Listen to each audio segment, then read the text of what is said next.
ಸ್ನೇಹಿತರೆ, ಹಿಂದಿನ ಭಾಗದಲ್ಲಿ ಸೊಸೆ ರೀನಾ ತನ್ನ ಅತ್ತೆ ಮಾವರನ್ನು ಹೇಗೆ ಕುತಂತ್ರದಿಂದ ಹೋಟೆಲ್ನಲ್ಲಿ ಬಿಟ್ಟು ಬಂದಳು. ರೋಹಿತ್ ತನ್ನ ಹೆತ್ತವರಿಗಾಗಿ ಬಸ್ಸಿನಲ್ಲಿ ಯಾವ ರೀತಿ ಸಂಕಟ ಪಡುತ್ತಿದ್ದ ಮತ್ತು ಅವರನ್ನು ಹುಡುಕಲು ಯಾವ ನಿರ್ಧಾರ ತೆಗೆದುಕೊಂಡ. ಅವನು ಮರಳಿ ಶಿವಂ ಹೋಟೆಲ್ಗೆ ಹೇಗೆ ಬಂದ. ಶಿವಮೂರ್ತಿಯವರಿಗೆ ಏನಾಯಿತು. ನೀಲಮ್ಮಳನ್ನು ಪೊಲೀಸರು ಏಕೆ ಕರೆದುಕೊಂಡು ಹೋದರು. ತಂದೆ ತಾಯಿ ಸಿಗದೇ ಇದ್ದಾಗ ರೋಹಿತ್ ಮತ್ತೆ ದಿಲ್ಲಿಯ ಬಸ್ಸನ್ನು ಹತ್ತಿ ಮರಳಿ ಹೊರಟಿದ್ದನ್ನ ಕೇಳಿದಿರಿ. ಮುಂದೆ ಅಲ್ಮೋರಾದ ಒಂದು ಸಣ್ಣ ಖಾಸಗಿ ಚಿಕಿತ್ಸಾಲಯದ ಕೋಣೆಯಲ್ಲಿ ಕಿಟಕಿ ಪರದೆಗಳ ಮೂಲಕ ಸೂರ್ಯನ ಬೆಳಕು ಸೂಸುತ್ತಿತ್ತು. ಶಿವಮೂರ್ತಿ ಒಂದು ಬಿಳಿ ಹಾಸಿಗೆಯ ಬೆಡ್ ಮೇಲೆ ಚಲನರಹಿತವಾಗಿ ಮಲಗಿದ್ದರು. ಅವರ ತಲೆಯ ಮೇಲೆ ಬ್ಯಾಂಡೇಜ್ ಇತ್ತು. ಅವರ ಮುಖದಲ್ಲಿ ಊತ ಮತ್ತು ಆಯಾಸ ಸ್ಪಷ್ಟವಾಗಿ ಗೋಚರಿಸುತ್ತಿತ್ತು. ಹತ್ತಿರದಲ್ಲಿ ಇರಿಸಲಾದ ಮಾನಿಟರ್ ನಿರಂತರವಾಗಿ ಬೀಪ್ ಮಾಡುತ್ತಿತ್ತು. ಈಗ ವೈದ್ಯನಾಗಿ ಅವರಿಗೆ ಚಿಕಿತ್ಸೆ ನೀಡುತ್ತಿದ್ದ ಸಂಜಯ್ ಅಲ್ಲಿ ಕುಳಿತು ಅವರ ಹೃದಯ ಬಡಿತವನ್ನ ಪರಿಶೀಲಿಸುತ್ತಿದ್ದ. ಅವರ ಮುಖದಲ್ಲಿ ಆಳವಾದ ಚಿಂತೆಯ ಗೆರೆಗಳಿದ್ದವು. ಅದೇ ಕ್ಷಣ ಕೋಣೆಯ ಬಾಗಿಲು ನಿಧಾನವಾಗಿ ತೆರೆಯಿತು. ಸರಳತೆ ಮತ್ತು ಪ್ರೀತಿಯಿಂದ ತುಂಬಿದ ಮಹಿಳೆ ಒಳಗೆ ಬಂದಳು. ಅವಳು ಕಿರಣ್, ಸಂಜಯ್ನ ಪತ್ನಿ. ಅವಳ ಕೈಯಲ್ಲಿ ಒಂದು ತಟ್ಟೆ ಇತ್ತು. ಅದರಲ್ಲಿ ತಿಳಿ ಗಂಜಿ ಮತ್ತು ಹಣ್ಣುಗಳು ಇದ್ದವು. ಈಗ ಹೇಗಿದ್ದಾರೆ ಇವರು? ಕಿರಣ್ ಮೆಲು ಧ್ವನಿಯಲ್ಲಿ ಕೇಳಿದಳು. ಸಂಜಯ್ ತಲೆ ಬಾಗಿಸಿ, ಇವರ ತಲೆಯ ಮೇಲಿನ ಗಾಯ ಆಳವಾಗಿದೆ ಕಿರಣ್. ಇವರ ರಕ್ತದೊತ್ತಡ ಈಗ ಸಾಮಾನ್ಯವಾಗಿದೆ. ಗಂಟಲು ಕಟ್ಟಿಕೊಂಡಿದೆ. ಆದರೆ ಅಂತ ಹೇಳಿದ. ಆದರೆ ಏನು ಸಂಜಯ್ ಅಂತ ಕಿರಣ್ ಕೇಳಿದಾಗ ಅವನು ಚಿಂತೆಯಿಂದ, ಇವರ ನೆನಪಿನ ಶಕ್ತಿ ಹಾಳಾಗಿದೆ ಅಂದನು. ಕಿರಣ್ ಬೆಚ್ಚಿಬಿದ್ದು ಶಿವಮೂರ್ತಿ ಅವರ ಕಡೆಗೆ ನೋಡಿ, ಅಂದರೆ ಇವರಿಗೆ ಏನೂ ನೆನಪಿಲ್ಲವೇ ಅಂದಳು. ತಾವ್ಯಾರು, ತಮ್ಮ ಹೆಸರೇನು, ಎಲ್ಲಿಂದ ಬಂದರು, ಒಂದಿಷ್ಟು ನೆನಪಿಲ್ಲವೇ? ಕೇವಲ ಒಂದು ಶೂನ್ಯತೆ ಇದೆ ಅಂತ ಸಂಜಯ್ ಹೇಳಿದ. ಕಿರಣಳ ಕಣ್ಣುಗಳು ತೆವಗೊಂಡವು. ಅವಳು ಅವರ ಪಕ್ಕದಲ್ಲಿ ಕುಳಿತು ಮೆಲ್ಲನೆ, ಅಂಕಲ್, ನಿಮಗೆ ಏನಾದರೂ ನೆನಪಿಗೆ ಬರುತ್ತಿದೆಯೇ? ಮನೆ, ಕುಟುಂಬ, ಯಾರದಾದರೂ ಮುಖ ಅಂತ ಕೇಳಿದಳು. ಶಿವಮೂರ್ತಿ ಅವರ ಕಣ್ಣುಗಳು ಮುಂದಿನ ಗೋಡೆಯತ್ತ ನೋಡುತ್ತಿದ್ದವು. ಅವರು ತುಂಬಾ ಕಡಿಮೆ ಧ್ವನಿಯಲ್ಲಿ, ನನಗೆ ಏನೂ ನೆನಪಿಲ್ಲ, ಕೇವಲ ಒಬ್ಬ ಮಹಿಳೆಯ ಧ್ವನಿ ನನ್ನನ್ನು ಮತ್ತೆ ಮತ್ತೆ ಕರೆಯುತ್ತಿದೆ ಅಂತ ಹೇಳಿದರು. ಕಿರಣ್ ಮತ್ತು ಸಂಜಯ್ ಇಬ್ಬರ ಕಣ್ಣುಗಳು ಕಣ್ಣೀರಿನಿಂದ ತುಂಬಿದ್ದವು. ಒಬ್ಬ ತಂದೆಯ ಕಳೆದು ಹೋದ ಸ್ಮೃತಿ ಮತ್ತು ಒಬ್ಬ ತಾಯಿ ಅವಳಿನ್ನು ಎಲ್ಲೋ ತನ್ನ ಪತಿಯನ್ನ ಕರೆಯುತ್ತಿದ್ದಳು. ಬೆಳಗ್ಗೆ 6:30ಕ್ಕೆ ಭಾಗೇಶ್ವರ ಪೊಲೀಸ್ ಠಾಣೆಯ ಆ ಉದ್ದನೆಯ ಬೆಂಚಿನ ಮೇಲೆ ಕುಳಿತಿದ್ದ ನೀಲಮ್ಮಳ ಭರವಸೆ ಇನ್ನೂ ಬಾಗಿಲಿಗೆ ಕಟ್ಟಿ ಹಾಕಲ್ಪಟ್ಟಿತ್ತು. ಪೊಲೀಸ್ ಸ್ಟೇಷನ್ನಲ್ಲಿ ಸ್ಮಶಾನ ಮೌನ ಆವರಿಸಿತ್ತು. ಗೋಡೆಯ ಮೇಲಿದ್ದ ಗಡಿಯಾರ ಟಿಕ್ ಟಿಕ್ ಶಬ್ದ ಹೊರತಾಗಿ ಮತ್ತೇನು ಕೇಳುತ್ತಿರಲಿಲ್ಲ. ನೀಲಮ್ಮಳ ಕಣ್ಣುಗಳು ಕೆಂಪಾಗಿದ್ದವು. ಮುಖ ಸಪ್ಪೆ ಆಗಿತ್ತು. ಕೂದಲು ಹರಡಿಕೊಂಡಿತ್ತು ಮತ್ತು ಕಾಯುವಿಕೆಯ ಭಾವನೆ ಮುಖದ ಮೇಲಿತ್ತು. ಅವಳು ಒಂದು ಕ್ಷಣವೂ ಕಣ್ಣು ಮಿಟಿಕಿಸದೆ ಬಾಗಿಲು ಕಡೆಗೆ ನೋಡುತ್ತಿದ್ದಳು. ಈಗ ಬರುತ್ತಾರೆ, ಈಗಲೇ ಬರುತ್ತಾರೆ, ನನ್ನನ್ನು ಕರೆದುಕೊಂಡು ಹೋಗಲು ಅನ್ನುವ ತರ. ಕಾನ್ಸ್ಟೇಬಲ್ ರಾಕೇಶ್ ಮೇಜಿನ ಬಳಿ ಕುರ್ಚಿಯ ಮೇಲೆ ಕುಳಿತು ಫೈಲ್ನಲ್ಲಿ ಏನೋ ಬರೆಯುತ್ತಿದ್ದ. ಅಷ್ಟರಲ್ಲಿ ಡ್ಯೂಟಿ ಇನ್ಸ್ಪೆಕ್ಟರ್ ಶೈಲೇಂದ್ರ ಸಿಂಗ್ ಒಳಗೆ ಬಂದರು. ರಾಕೇಶ್, ಈ ಅಮ್ಮ ಯಾರು? ಅವರು ನಿನ್ನೆ ರಾತ್ರಿಯಿಂದ ಇಲ್ಲಿ ಕುಳಿತಿದ್ದಾರೆ. ಅವರ ಬಗ್ಗೆ ಏನಾದರೂ ವರದಿ ಇದೆಯೇ ಅಂತ ಕೇಳಿದರು. ರಾಕೇಶ್ ಎದ್ದು ನಿಂತು ಮೆಲುಧ್ವನಿಯಲ್ಲಿ, ಸರ್, ರಾತ್ರಿ ಪೆಟ್ರೋಲ್ ಪಂಪ್ನಿಂದ ಕರೆತರಲಾಗಿದೆ. ಇವರ ಪತಿ ಶಿವಮೂರ್ತಿ ಇವರನ್ನು ಅಲ್ಲಿಯೇ ಕೂರಿಸಿ ಬಸ್ ನೋಡಲು ಹೋಗಿದ್ದರೆಂದು ಇವಳು ಹೇಳುತ್ತಿದ್ದಳು. ಅವರು ಮತ್ತೆ ಹಿಂತಿರುಗಿ ಬಂದಿಲ್ಲವಂತೆ. ಬಹಳ ಹೊತ್ತು ಕಾದ ನಂತರ ನಮಗೆ ಮಾಹಿತಿ ನೀಡಲಾಯಿತು ಅಂತ ಹೇಳಿದ. ಇನ್ಸ್ಪೆಕ್ಟರ್ ನೀಲಮ್ಮಳನ್ನ ಒಂದು ಕ್ಷಣ ನೋಡಿದರು. ಆಳವಾಗಿ ಅವಳ ಮುಖಭಾವವನ್ನ ನೋಡಿದ ಅವರು, ಇದು ಸಾಮಾನ್ಯ ಪ್ರಕರಣವಲ್ಲ. ಅವಳ ಮನಸ್ಸಿನಲ್ಲಿ ಏನೋ ಗಂಭೀರವಾದ ನೋವಾಗಿದೆ. ಅದು ತುಂಬಾ ಆಳವಾಗಿದೆ ಎಂದು ಅವರು ಅರ್ಥ ಮಾಡಿಕೊಂಡರು. ನಂತರ ಮತ್ತೆ ರಾಕೇಶನು ಹೇಳಿದ, ಕೇಳಿದರೆ ಕೇವಲ ದಿಲ್ಲಿ ಅಂತ ಹೇಳುತ್ತಿದ್ದಾಳೆ. ಒಬ್ಬ ಮಗನಿದ್ದಾನೆ, ರೋಹಿತ್ ಅಂತ. ಆದರೆ ವಿಳಾಸ ಗೊತ್ತಿಲ್ಲ, ನಂಬರ್ ಸಹ ನೆನಪಿಲ್ಲ. ಕೇವಲ ಒಂದೇ ಮಾತನ್ನು ಪದೇ ಪದೇ ಹೇಳುತ್ತಿದ್ದಾಳೆ, ನನ್ನ ಮಗ ರೋಹಿತ್ ಬರುತ್ತಾನೆ, ನನ್ನ ಪತಿ ನನ್ನನ್ನು ಕರೆದುಕೊಂಡು ಹೋಗಲು ಬರುತ್ತಾರೆ ಅಂತ. ಇನ್ಸ್ಪೆಕ್ಟರ್ನ ಕಣ್ಣುಗಳು ಮೃದುವಾದವು. ಅವರು ಹತ್ತಿರದಲ್ಲಿದ್ದ ಬೆಂಚ್ ಮೇಲೆ ಕುಳಿತರು ಮತ್ತು ಮೆಲು ಸ್ವರದಲ್ಲಿ, ಅಮ್ಮ, ನೀವು ಚೆನ್ನಾಗಿದ್ದೀರಿ ತಾನೆ ಅಂತ ಕೇಳಿದರು. ಒಂದು ಕನಸು ಮುರಿದಂತೆ ನೀಲಮ್ಮ ಕಣ್ಣುಗಳನ್ನ ಮೇಲಕ್ಕೆತ್ತಿದಳು. ಅವಳು ಮೃದುವಾಗಿ, ಅವರು ಇನ್ನೂ ಬಂದಿಲ್ಲ ಮತ್ತು ಮಗನೂ ಕೂಡ ಬಂದಿಲ್ಲ. ನನ್ನ ಗಂಡ ನನ್ನನ್ನು ಎಂದಿಗೂ ಬಿಟ್ಟು ಹೋಗುವುದಿಲ್ಲ ಅಂತ ಹೇಳಿದಳು. ಇನ್ಸ್ಪೆಕ್ಟರ್ ಅವಳ ನಡುಗುವ ಬೆರಳುಗಳನ್ನ ನೋಡಿದನು ಮತ್ತು ಒಂದು ಆಳವಾದ ಉಸಿರನ್ನ ತೆಗೆದುಕೊಂಡು ರಾಕೇಶನಿಗೆ, ಇವರಿಗೆ ಏನಾದರೂ ಸ್ವಲ್ಪ ತಿನ್ನಲು ತರಿಸು ಅಂತ ಹೇಳಿದರು. ಬಾಗಿಲು ಮುಂದೆ ಸ್ವಲ್ಪ ತಿಳಿ ಬಿಸಿಲು ಬೀಳುತ್ತಿತ್ತು. ಆದರೆ ನೀಲಮ್ಮಳ ಜಗತ್ತಿನಲ್ಲಿ ಇದುವರೆಗೂ ಕತ್ತಲೆ ಕವಿದಿತ್ತು. ಮುಂಜಾನೆ ದಿಲ್ಲಿಯ ತಿಲಕ್ ನಗರದ ಗಲ್ಲಿಯ ಮನೆಯ ಮುಂದೆ ರೋಹಿತ್ ಮತ್ತು ರೀನಾಳನ್ನ ಟ್ಯಾಕ್ಸಿಯು ಯಾವಾಗ ತಂದು ಇಳಿಸಿತೋ ಆಗ ರೋಹಿತನು ಅವಸರದಿಂದ ಬ್ಯಾಗ್ ಹಿಡಿದುಕೊಂಡು ಗೇಟ್ ಕಡೆಗೆ ಹೋದನು. ಆದರೆ ಅವನ ಹೆಜ್ಜೆಗಳು ಒಂದು ಕ್ಷಣ ಅಲ್ಲಿಯೇ ನಿಂತವು. ಬಾಗಿಲು ತೆರೆದಿದ್ದರಿಂದ ಅವನ ಮುಖದ ಮೇಲೆ ಭರವಸೆಯ ಒಂದು ರೇಖೆ ಮೂಡಿತು. ಧನ್ಯವಾದಗಳು, ಅಪ್ಪ ಅಮ್ಮ ಮನೆಗೆ ಬಂದಿದ್ದಾರೆ ಅಂತ ಅವನು ಖುಷಿಯಿಂದ ನಿಟ್ಟಿಸಿರು ಬಿಟ್ಟನು. ಎಷ್ಟೋ ಗಂಟೆಗಳಿಂದ ಜಮಾವಣೆಗೊಂಡಿದ್ದ ತೊಂದರೆಗಳು ಬಾಗಿಲು ತೆರೆದು ಹೊರಗೆ ಹೋಗಲು ಬಯಸಿದಂತೆ. ಅಮ್ಮ, ಅಪ್ಪಾಜಿ ಅನ್ನುತ್ತಾ ಅವನು ಮನೆಯ ಒಳಗೆ ದಾಖಲಾದ ಮತ್ತು ಸೀದಾ ಅವರ ರೂಮಿನ ಕಡೆಗೆ ಹೋದ. ಅಪ್ಪಾಜಿ, ಎಲ್ಲಿದ್ದೀರಿ ನೀವು? ಆದರೆ ರೂಮು ಖಾಲಿಯಾಗಿತ್ತು. ಅಮ್ಮ ಅಮ್ಮ ಅನ್ನುತ್ತಾ ಅಡಿಗೆ ಮನೆಗೆ ಹೋದ. ಆದರೆ ಅಲ್ಲಿ ಅಮ್ಮನೂ ಇರಲಿಲ್ಲ. ಅವನು ತನ್ನಷ್ಟಕ್ಕೆ ತಾನೇ, ಅಮ್ಮನೂ ಇಲ್ಲ, ಕೋಣೆಯಲ್ಲಿ ಹಾಸಿಗೆಯ ಮೇಲೆ ದಿಂಬುಗಳು ಇನ್ನೂ ಹಾಗೇ ಇದ್ದಾವೆ, ವಾರಗಳವರೆಗೆ ಯಾರೂ ಅವುಗಳನ್ನ ಮುಟ್ಟಿಲ್ಲ ಎಂಬಂತೆ. ಕಪಾಟು ತೆರೆದಿತ್ತು ಮತ್ತು ಕಿಟಕಿಯಿಂದ ಬಂದ ಮಂದ ಬೆಳಕು ಕೋಣೆಯನ್ನ ಇನ್ನಷ್ಟು ನಿರ್ಜನಗೊಳಿಸುತ್ತಿದೆ ಅಂತ ಹೇಳಿಕೊಂಡನು. ಅವನ ಕಣ್ಣುಗಳಲ್ಲಿ ಕಣ್ಣೀರು ತೇಲುತ್ತಿತ್ತು. ಒಂದು ವೇಳೆ ಅಪ್ಪ ಅಮ್ಮ ಬರದೇ ಇದ್ದರೆ ಬಾಗಿಲನ್ನ ಯಾರು ತೆರೆದರು? ಅದೇ ಸಮಯದಲ್ಲಿ ಮೇಲಿನ ಮಹಡಿಯಿಂದ ಯಾರದೋ ಹೆಜ್ಜೆಯ ಸಪ್ಪಳ ಕೇಳಿಸಿತು. ರೀನಾಳ ತಾಯಿ ಆಶಾ ಮಹಡಿಯಿಂದ ಇಳಿಯುತ್ತಿರುವುದು ಕಾಣಿಸಿತು. ಅರೆ, ನೀವೆಲ್ಲ ಬಂದಿರಾ? ಯಾತ್ರೆ ಹೇಗಿತ್ತು ಅಂತ ಅವಳು ನಗುತ್ತಾ ಹತ್ತಿರ ಬಂದು ಕೇಳಿದಳು. ರೋಹಿತ್ ಒಂದು ಕ್ಷಣ ಅವಳನ್ನೇ ದೃಷ್ಟಿಸಿ ನೋಡಿದನು. ನಂತರ ಅವನು ನೇರವಾಗಿ ರೀನಾಳ ಕೈ ಹಿಡಿದನು. ಅವನ ಕಣ್ಣುಗಳಲ್ಲಿ ಕಣ್ಣೀರು ಮತ್ತು ಕೋಪ ಏಕಕಾಲದಲ್ಲಿ ಗೋಚರಿಸುತ್ತಿದ್ದವು. ನಿಮ್ಮ ಮಗಳನ್ನು ಕೇಳಿ, ಪ್ರಯಾಣ ಹೇಗಿತ್ತು ಅಂತ. ಅವನ ಮಾತುಗಳು ನಡುಗುತ್ತಿದ್ದರೂ ಕಲ್ಲಿನಂತೆ ಕಟುವಾಗಿ ಧ್ವನಿಸುತ್ತಿದ್ದವು. ಹೀಗೆ ಹೇಳಿ ಅವನು ಬಾಗಿಲು ತೆರೆದು ಹೊರ ನಡೆದನು. ರೀನಾ ಕಕ್ಕಾಬಿಕ್ಕಿಯಾಗಿ ಅಲ್ಲಿಯೇ ನಿಂತಳು. ಆಶಾಳು ಸ್ತಬ್ಧವಾಗಿ ನಿಂತಿದ್ದಳು. ಮನೆಯ ಒಳಗೆ ಮತ್ತೆ ಅದೇ ನಿರವ ಮೌನ ಮರಳಿ ಬಂದಿತ್ತು. ರೀನಾಳು ಸುಮ್ಮನೆ ತನ್ನ ಕೋಣೆಯೊಳಗೆ ಹೋದಳು.